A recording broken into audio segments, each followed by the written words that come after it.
Welcome to Lundgren Johnson's Criminal Legal Terms Defined and Explained, where our criminal defense lawyers explain legal terms in easy-to-understand language. Hello, my name is David Lundgren. I am a lawyer at Lundgren Johnson. We are located in Minneapolis, Minnesota, and if you can't tell, we are celebrating the Minnesota Twins home opener today. We have the colored lights behind us to hopefully kick them off into a successful season.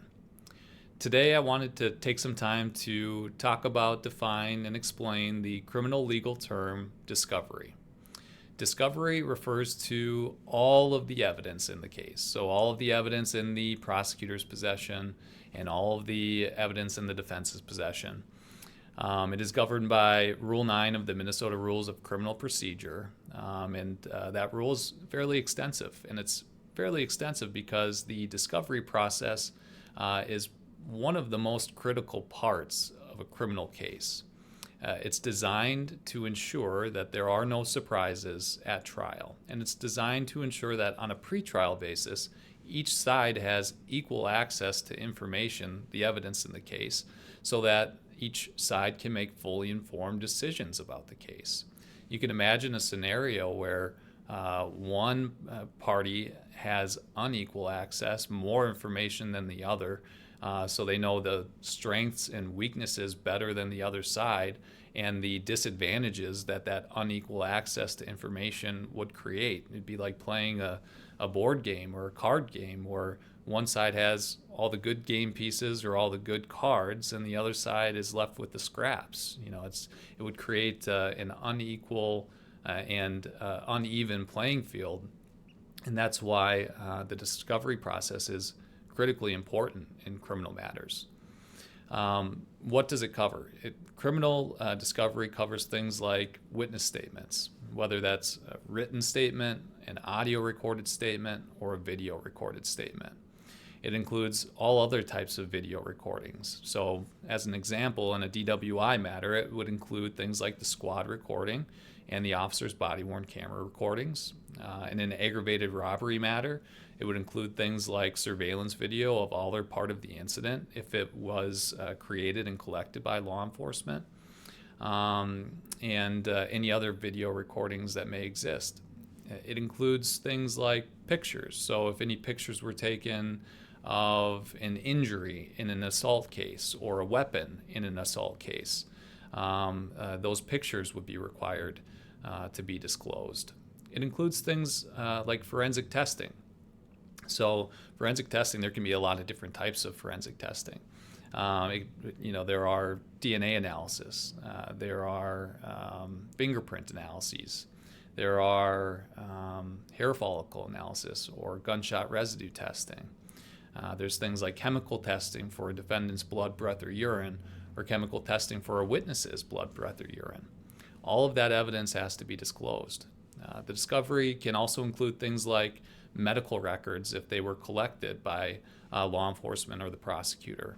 It can include things like psychiatric records if those records were gathered by law enforcement or the prosecutor. The discovery process also requires each side to identify the witnesses that they will call at trial and provide certain information about those witnesses. So if a party intends to call a witness at trial, they have to disclose any known statements for that witness. They have to disclose that witness's address so the other side can try and obtain their own statement from that witness or subpoena them for a pretrial or trial. It includes things like criminal history of the witnesses. If either side is aware of the criminal history of any of the witnesses, they must disclose that to the other. Discovery also relates to expert witness disclosures. If either side intends to call an expert witness at trial or rely upon an expert witness's report on a pretrial basis, that side has to provide a written report from the expert detailing that expert's findings and conclusions and the basis or bases for those findings and conclusions, along with their qualifications. So what makes them an expert in that matter in their field. The discovery process also relates to things that go to an officer's credibility. So, if a prosecutor is aware of prior discipline of a police officer, then that prosecutor must disclose that to the defense because it could be relevant to that officer's credibility at the time of trial. The discovery process also requires the prosecutor to disclose to the defense any exculpatory evidence that they're aware of. So if they have any information at all that would tend to either exonerate or negate the culpability of a defendant as it relates to the criminal charges, the prosecutor must disclose that evidence.